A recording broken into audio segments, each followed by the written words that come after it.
साथियों, आज सोलापूर शहरामध्ये आज हा जो बहुजन क्रांती मोर्चा निघत आहे, हा बहुजन क्रांती मोर्चा ऐतिहासिक बहुजन क्रांती मोर्चा आपल्या सोलापूर शहरामध्ये निघत आहेत, निघाला आहे। अशा प्रकारचे मोर्चे महाराष्ट्राच्या 36 जिल्ह्यामध्ये निघत आहेत। तेव्हा हे मोर्चे का निघत आहेत, ही बाब थोडी आपल्याला समजून सांगणं आवश्यक आहे। मागील काही महिन्यापासून महाराष्ट्रामध्ये मराठा क्रांती मोर्चे निघत होते आणि जेव्हा हे मोर्चे निघत होते तेव्हा मी उत्तर भारतामध्ये असल्यामुळे मला उत्तर भारतामध्ये त्याबद्दलच्या माहितीचे टेलिफोन येत होते की मराठा क्रांती मोर्चा निघत आहेत।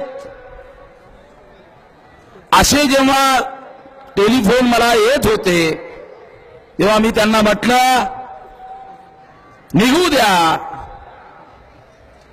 निघत असतील निघू द्या। ते म्हटलेत नाही, त्या क्रांती मोर्चामध्ये अॅट्रॉसिटीज ऍक्ट रद्द करण्यात यावा, अशा प्रकारच्या मागण्या करण्यात येत आहेत। तेव्हा मी त्यांना म्हटलं की मग असं असेल तर ही बाब थोडी गंभीर आहे, याचा विचार करावा लागेल आणि मग विचार करण्यासाठी 21 सप्टेंबरला पुण्यामध्ये संपूर्ण महाराष्ट्राची बैठक बोलवण्यात आली। बामसेफ आणि भारत मुक्ती मोर्चाच्या, विद्यार्थी युवा मोर्चाच्या ऑफशूट ऑर्गनायझेशनची दिवसभर बैठक घेण्यात आली आणि त्या बैठकीमध्ये महाराष्ट्रामध्ये बहुजन क्रांती मोर्चे काढले जातील असा निर्णय घेण्यात आला। ज्या नगर जिल्ह्यामध्ये कोपर्डी हे प्रकरण घडलं त्यापूर्वी अनुसूचित जाती जनजातीचे 4 लोक त्यांची हत्या करून मार करण्यात आला। त्यामुळे आम्ही असा निर्णय घेतला की हा मोर्चा सर्वप्रथम नगर जिल्ह्यामध्ये काढला पाहिजे आणि मग हा मोर्चा सर्वप्रथम नगरमध्ये काढण्यात आला आणि या मोर्चाला रिपब्लिकन पक्षाच्या नेत्यांनी सुद्धा पुढाकार घेऊन पाठिंबा दिला। ते विजय भाऊ वाकचौरे, अशोक गायकवाड ह्या नेत्यांचा मी मनपूर्वक आभार व्यक्त करतो। या निमित्तानं त्यांनी यासाठी पुढाकार घेऊन हा बहुजन क्रांती मोर्चा 24 ऑक्टोबरला काढण्यात आला। भव्य मोर्चा काढण्यात आला, अत्यंत मोठा शिस्तबद्ध मोर्चा काढण्यात आला आणि मग तमाम महाराष्ट्रामध्ये त्याची चर्चा सुरू झाली। तेव्हा अशा प्रकारचा मोर्चा नगर जिल्ह्यामध्ये काढल्यानंतर संपूर्ण महाराष्ट्रामध्ये असे मोर्चे काढण्याचा निर्णय घोषित करण्यात आला। त्या अंतर्गत यवतमाळमध्ये, कोल्हापूरमध्ये, पुण्यामध्ये आणि आज सोलापूर शहरामध्ये हा भव्य मोर्चा या ठिकाणी काढण्यात आलेला आहे। हा बहुजन क्रांती मोर्चा ज्या अनुषंगाने काढण्यात आलेला आहे ती बाब आपण समजून घेतली पाहिजे। मराठा क्रांती मोर्चामध्ये ॲट्रॉसिटीज ऍक्ट रद्द करण्यात यावा अशा प्रकारची मागणी करण्यात आली होती आणि ती मागणी करणारे मराठा क्रांती मोर्चाचे जे लोक आहेत, मला फार आश्चर्य वाटलं की मराठा समाजाचे लोक शिवाजी महाराजांना आपला आदर्श मानतात आणि शिवाजी महाराजांना आदर्श मानणारे मराठे हे ॲट्रॉसिटीज ऍक्ट रद्द करा, म्हणजे अत्याचार करण्याचा आम्हाला परवाना द्या, अशा प्रकारची एक प्रकारे मागणी करत आहेत। तर मला फार आश्चर्य वाटलं की ज्या छत्रपती शिवाजी महाराजांनी अत्याचार करणाऱ्या रांझ्याच्या पाटलाला पकडून आणून त्याचे हातपाय तोडण्याचा आदेश दिला, तेव्हा मी असं मानतो की छत्रपती शिवाजी महाराजांच्या राज्यात सुद्धा ॲट्रॉसिटीज ऍक्ट होता, शिवाजी महाराजांचा सुद्धा ॲट्रॉसिटीज ऍक्ट होता आणि तो भारत सरकारने पास केलेल्या कायद्यापेक्षा जास्त कडक होता। हातपाय तोडण्याचा आदेश त्यांनी दिला होता। मग जे मराठा समाजाचे लोक शिवाजी महाराजांना आदर्श मानतात ते अत्याचार करणाऱ्यांचे हातपाय तोडण्याच्या ऐवजी अत्याचार करण्याची आम्हाला मुभा असावी अशा प्रकारचा कायदा करण्यात यावा अशी मागणी करतात। अशा लोकांना छत्रपती शिवाजी महाराजांचा गौरव करण्याचा अधिकार नाहीये, नाव घेण्याचा नैतिक अधिकार नाहीये।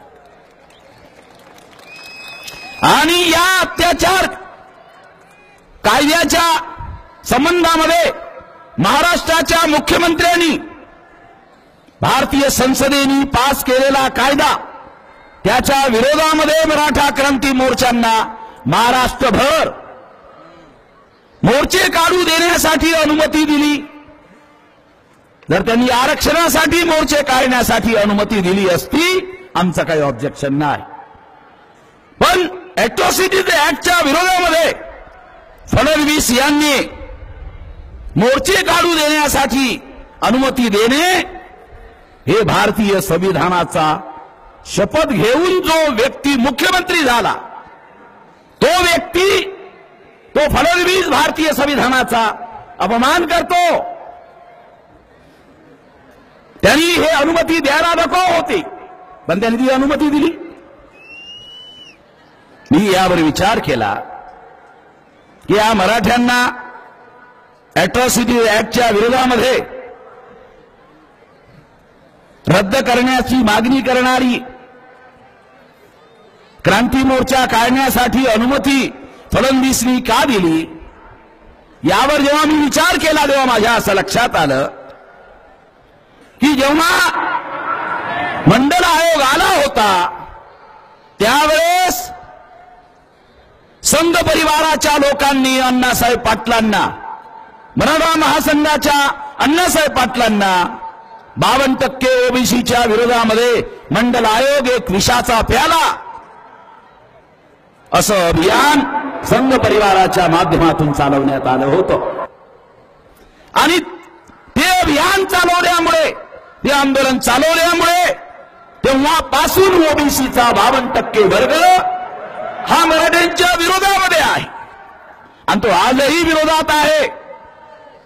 आजही तो असं म्हणतो की मराठ्यांना आरक्षण द्या पण आमच्या ओबीसी मध्ये त्यांना सामील न करता द्या। याचा अर्थ असा आहे की ते लोक अजूनही मराठ्यांच्या विरोधामध्ये आहेत।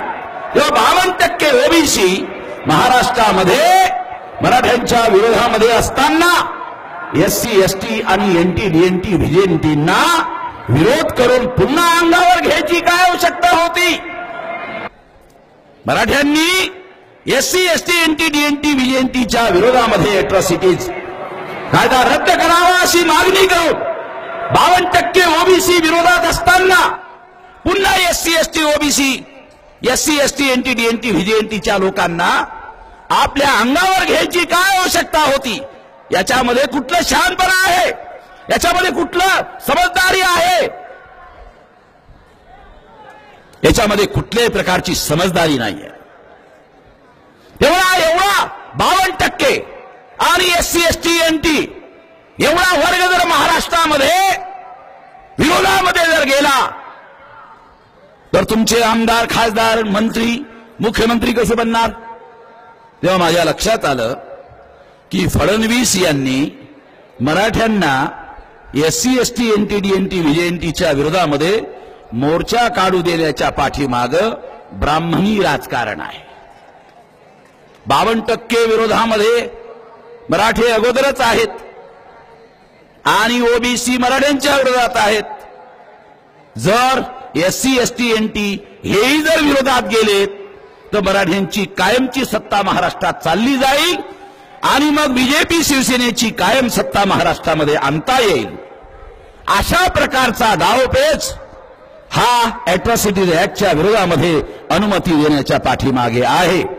मी तुम्हाला या ठिकाणी सांगू इच्छितो किंवा फडणवीस यांना सांगू इच्छितो, नागपूरच्या विधानसभेच्या कालावधीमध्ये अॅट्रॉसिटीज ऍक्ट रद्द करण्याच्या संबंधामध्ये विधिमंडळाची कमिटी, कदाचित आमच्या बांधवांना ही बातमी माहिती नसेल, पण फडणवीस यांनी विधिमंडळाची कमिटी, आमदारांची कमिटी कायद्याची समीक्षा करण्यासाठी बनवलेली आहे. आमच्या कार्यकर्त्यांनी, आमच्या लोकांनी, आमच्या नेत्यांनी ही गोष्ट लक्षात ठेवावी की फडणवीस यांनी अॅट्रॉसिटीज ऍक्टची समीक्षा करण्यासाठी विधिमंडळाची समिती बनवलेली आहे. लक्षात ठेवा. याचा अर्थ असा की फडणवीस आमचं प्रोटेक्शन जे आहे हे काढून घेण्यासाठी षडयंत्र करत आहे. तेव्हा मी फडणवीस यांना चेतावणी देतो, तुम्ही जर अॅट्रॉसिटीज ऍक्टची काना, मात्रा आणि वेलांटी जरी बदलवली, कायदा तर सोडा, कायदा तर बदलवण्यात सोडा, पण काना, मात्रा आणि वेलांटी जरी बदलवली तर या महाराष्ट्रामध्ये बदलवणारे तुम्ही फडणवीस, तुम्ही 1.5% जास्त नाही आहात. आम्ही लोकांनी फूक जरी मारली, थुकलो जरी, तर तुम्ही उडून जाल. तेव्हा हे लक्षात ठेवा. तेव्हा या ठिकाणी आपल्याला या बहुजन क्रांती मोर्चाच्या निमित्तानं संपूर्ण बहुजन समाजाच्या लोकांना एकत्रित करण्याचा हा कार्यक्रम आहे. एका जातीच्या लोकांनी एकत्रित करण्याचा प्रयत्न आपण मागील 40-50 वर्षापासून करत आहोत. पण आता इथून पुढे बहुजनांच्या 6000 जाती देशामध्ये आहेत. महाराष्ट्रामध्ये 300-400 जाती आहेत. ह्या सर्व जाती बहुजनांच्या एकत्रित करण्याच्या कार्यक्रमाच्या साठी, कारण महाराष्ट्रामध्ये आपल्याला हा जो मोर्चा आहे, हा मोर्चा काढून पुन्हा स्वस्थ बसायचं नाही आहे. मोर्चा आपल्या बांधवांनी 10 लाख लोकांचा, 15 लाख लोकांचा रिडेल्स आणि हिंदुइझमच्या वेळेला मोर्चा काढला होता. बाळासाहेब ठाकरेंनी सुद्धा मोर्चा काढला होता. त्यांचा 10 लाखाचा तर आपलाही 10 लाखाचा. त्यांच्या 10 लाख वाल्यांना मनोहरपण जोशी मुख्यमंत्री झाला होता. आपण त्यावेळेस रस्त्यावर होतो आणि अजूनही रस्त्यावरच आहोत. त्यांनी 10 लाखाचा मोर्चा काढला, त्यांना सत्ता मिळाली. आपण 10 लाखाचा मोर्चा काढला होता, त्यावेळेसही आपण रस्त्यावर होतो आणि आजही आपण रस्त्यावरच आहोत. हा रस्त्यावरचा पुरावा आहे. तेव्हा आम्ही हमेशासाठी रस्त्यावर राहायचं नाही असं ठरवलंय. हे खूप झालं केवळच रस्त्यावर राहणार. आता बाबासाहेब म्हणतात त्याप्रमाणे शासनकर्ती जमात व्हा, शासनकर्ती जमात व्हा. तेव्हा एका जातीच्या समर्थनाने शासनकर्ती जमात होणं शक्य नाही आहे. जास्तीत जास्त नगरसेवक होऊ शकता, ग्रामपंचायतीचे सदस्य होऊ शकता, शासनकर्ती जमात नाही बनू शकत. तेव्हा महाराष्ट्रामध्ये आपल्याला सर्व बहुजन समाजाचे ज्या विविध जाती आहेत त्या सर्व जातीच्या लोकांना एकत्रित करण्याचा बहुजन क्रांती मोर्चाच्या माध्यमातून प्रयत्न करत आहोत। बाबासाहेब आंबेडकरांच्या जवळ बहुजनांना एकत्रित करणारा विचार आहे, त्यांच्या जवळ कार्यक्रम आहे आणि म्हणून तो कार्यक्रम आपण अंमलबजावणीमध्ये आणला पाहिजे। 24 एप्रिल 1948 ला लखनौमध्ये बाबासाहेब आंबेडकरांनी शेड्यूल कास्ट फेडरेशनच्या राज्य अधिवेशनामध्ये भाषण करताना असं म्हटलं कि ऐ शेड्यूल कास्ट के लोगों, आगे बढ़ो और बैकवर्ड क्लास के लोगों को साथ में लो और साथ में लेकर तुम्हारी संख्या ज्यादा होगी और ज्यादा संख्या होने से उत्तर प्रदेश में तुम्हारी सरकार आ सकती है और जब तुम्हारी सरकार आएगी तो ये जो बाजू में बैठा हुआ गोविंद वल्लभ पंत जो उत्तर प्रदेश का मुख्यमंत्री है, जब तुम लोग तुम्हारा मुख्यमंत्री बनाओगे तो तुम्हारे जूतों के फीते खोलने में ये गोविंद वल्लभ पंत गर्व महसूस करेगा। यासाठी तुम्ही पुढाकार घ्या। बाबासाहेब आंबेडकरांनी 24 एप्रिल 1948 ला शेड्यूल कास्टच्या लोकांना सांगितलं तुम्ही पुढाकार घ्या, बहुजनांना एकत्रित करा आणि सत्ताधारी व्हा, शासक व्हा। प्रौढ मतदानाच्या अधिकारानुसार बहुसंख्य लोकांचं समर्थन मिळाल्याशिवाय शासनकर्ती जमात बनणं शक्य नाही।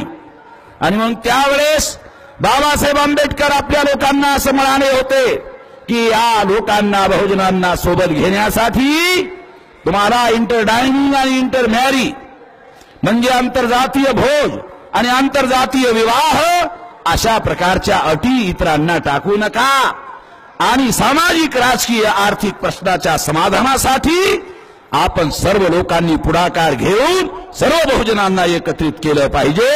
हा जो 24 एप्रिल 1948 चा संदेश बाबासाहेबांचा आहे, तो संदेश बहुजन क्रांतीच्या माध्यमातून आपण एकत्रित करण्याचा प्रयत्न करत आहोत, त्याच्यावर अंमलबजावणी करण्याचा प्रयत्न करत आहोत। आणि म्हणून शेड्यूल कास्टच्या लोकांना, शेड्यूल ट्राईबच्या आदिवासीच्या लोकांना, नॉमेडिक ट्राईबच्या लोकांना आपण गोळा करण्याचा निर्णय घेतलेला आहे आणि बहुसंख्य लोक नॉमेडिक ट्राईबचे लोक सुद्धा या ठिकाणी आलेले आहेत।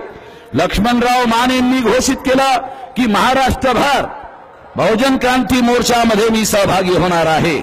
अशा अनेक भटक्यांमुक्तांच्या संघटना, 12 बलुतेदार लोकांच्या संघटना, अति मागासवर्गीय असणाऱ्या लोकांना, most backward classes, other backward classes ह्या लोकांना सुद्धा आणि ज्या मराठ्यांना रिझर्वेशन मिळत नाही, जे वंचित आहेत, जर त्यांना रिझर्वेशन मिळत असेल तर ते एकाच आधारावर मिळू शकते आणि तो आधार आहे की मराठ्यांना रिझर्वेशन घेण्यासाठी शेड्यूल कास्टच्या लोकांनी, शेड्यूल ट्राईबच्या लोकांनी, ओबीसीच्या लोकांनी, भटक्यांमुक्तांच्या लोकांनी ब्राह्मणशाही बरोबर लढा दिला तेव्हा रिझर्वेशन मिळालं। मराठ्यांना रिझर्वेशन हवं असेल तर त्यांना ब्राह्मणशाही बरोबर लढावं लागेल।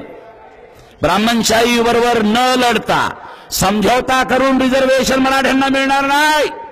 त्यांना घ्यायचंच असेल तर राहिलेला जो 50% भाग आहे तो 50% भाग सर्वचा सर्व खाली आहे, तो सर्व भाग ब्राह्मण लोक त्याचा उपभोग घेत आहेत आणि त्या राहिलेल्या 50% मध्ये मराठ्यांना रिझर्वेशन दिलं जात असेल तर आमच्या बापाचं काय जाते?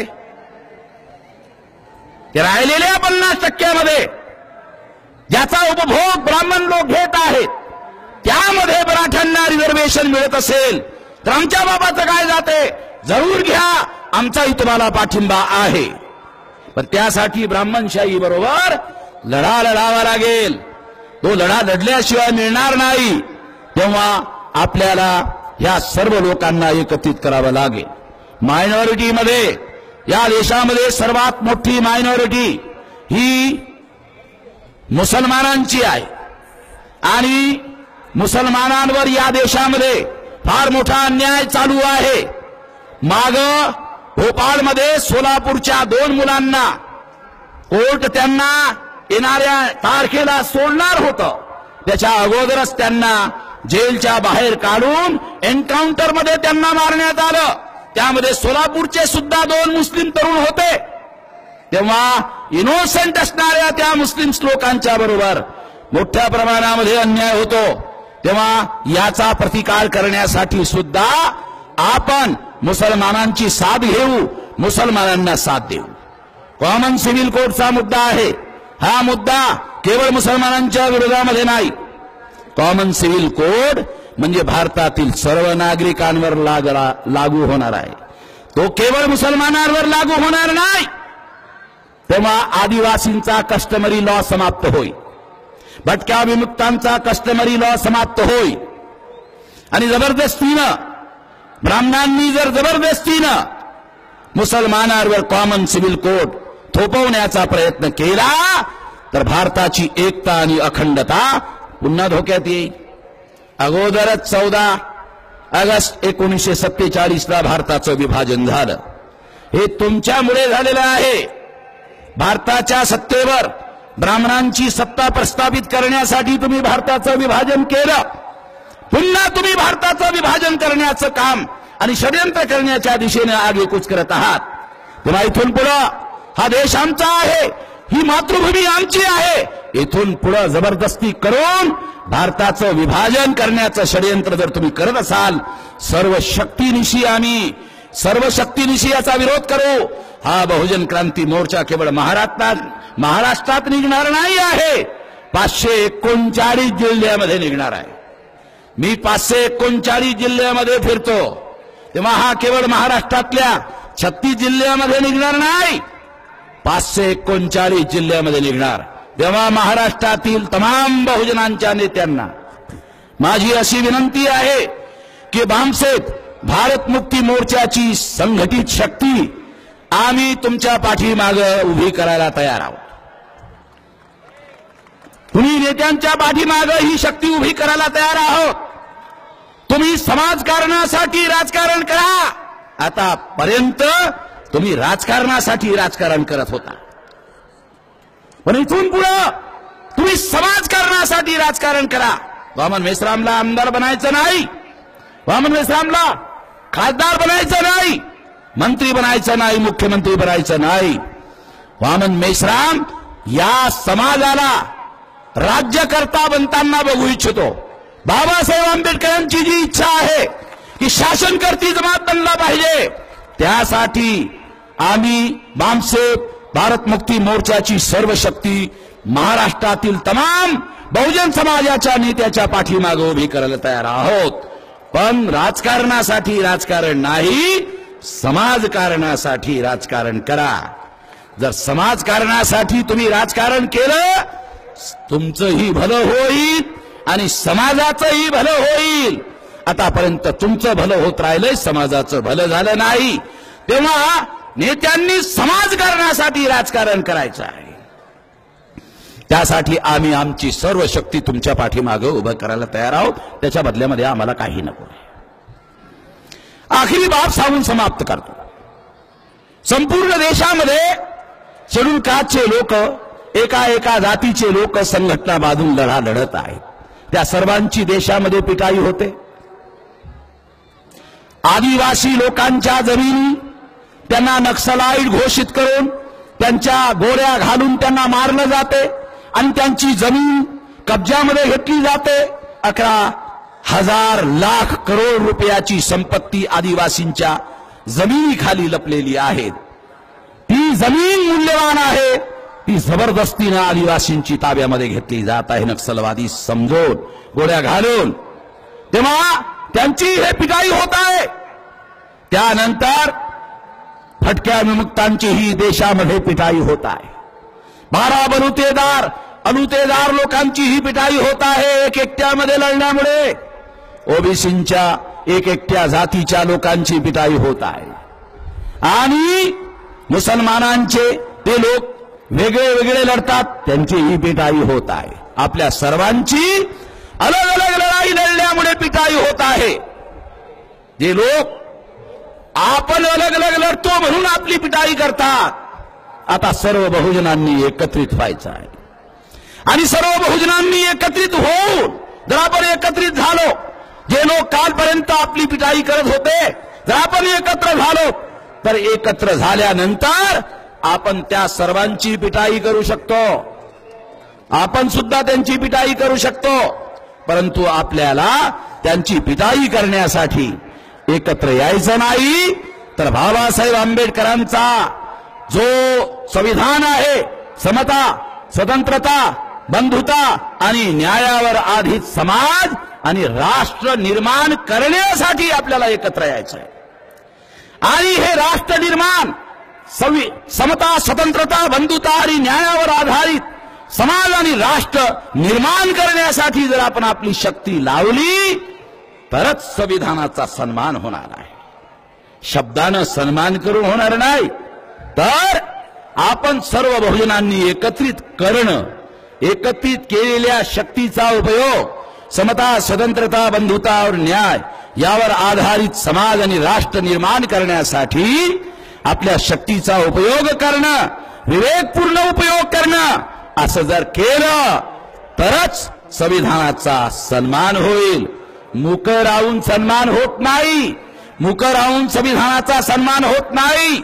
आर्टिकल 19 मध्ये 108 वर्ष संघर्ष करून बोलण्याचा अधिकार बाबासाहेबांनी मिळवला. तो बोलण्याचा अधिकार आहे, त्यासाठी आम्ही बोलत आहोत, मूक नाही आहोत. 108 वर्षाचा संघर्ष करून बोलण्याचा अधिकार आर्टिकल 19 मध्ये मिळवला. जे लोक आमच्या लोकांना मुके मोर्चे काढायचा सल्ला देतात ते भारतीय घटनेचा, संविधानाचा अपमान करत आहेत. ही बाब आपण लक्षात ठेवली पाहिजे. आणि अशा पद्धतीनं आपण संपूर्ण बहुजनांना एकत्रित करण्याचा प्रयत्न बहुजन क्रांती मोर्चाच्या माध्यमातून केला पाहिजे. तुम्ही गावखेड्यामधून आलेले आहात, तेव्हा गावामध्ये वापस जात असताना शांतपणे जा. आपल्याला इतरांवर अतिक्रमण करायचं नाही, लक्षात घ्या. आणि कुणी आपल्यावर अतिक्रमण केलं तर त्याला सोडायचं नाहीये. कोणी जर आपल्यावर अतिक्रमण केलं त्याला सोडायचं नाही, पण स्वतःहून पुढाकार घेऊन, हा काही बाबासाहेब आंबेडकरांचा आदेश नाही, स्वतःहून दुसऱ्यावर आक्रमण करा. आपल्याला घटनात्मक पद्धतीनं या देशामध्ये परिवर्तन घडून आणायचं आहे, शांतपूर्ण पद्धतीनं परिवर्तन घडून आणायचं आहे. तेव्हा गावाकडे जात असताना कुठल्याही पद्धतीने शांती बिघडू देऊ नका. नाहीतर एवढा प्रचंड मोर्चा तुम्ही काढला, तुमच्या मोर्चाची उद्या पेपरामध्ये आणि टीव्हीमध्ये बदनामी होईल. तुम्ही याबद्दल खबरदार राहा.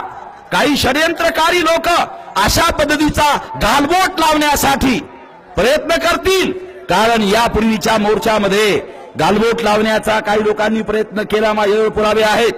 या वेळेला ती बोलण्याची वेळ नाही आहे. त्यांना आम्ही बघून घेऊ पुढे काय करायचं ते. पण तुम्ही शांतपणे गावागावात जा. वापस जात असताना शांतपणे गावामध्ये विचार करा. आणि इथून पुढे एक जातीचं समाजकारण किंवा राजकारण करायचं नसून तुम्ही गावामध्ये सर्व बहुजनांना एकत्रित करण्यासाठी पुढाकार घ्या, प्रयत्न करा. एवढंच मला तुम्हाला या निमित्तानं सांगायचं आहे. या निमित्तानं आपण माझं म्हणणं शांतपणे ऐकून त्याबद्दल आपल्या सर्वांचा आभार व्यक्त करतो, धन्यवाद देतो. धन्यवाद.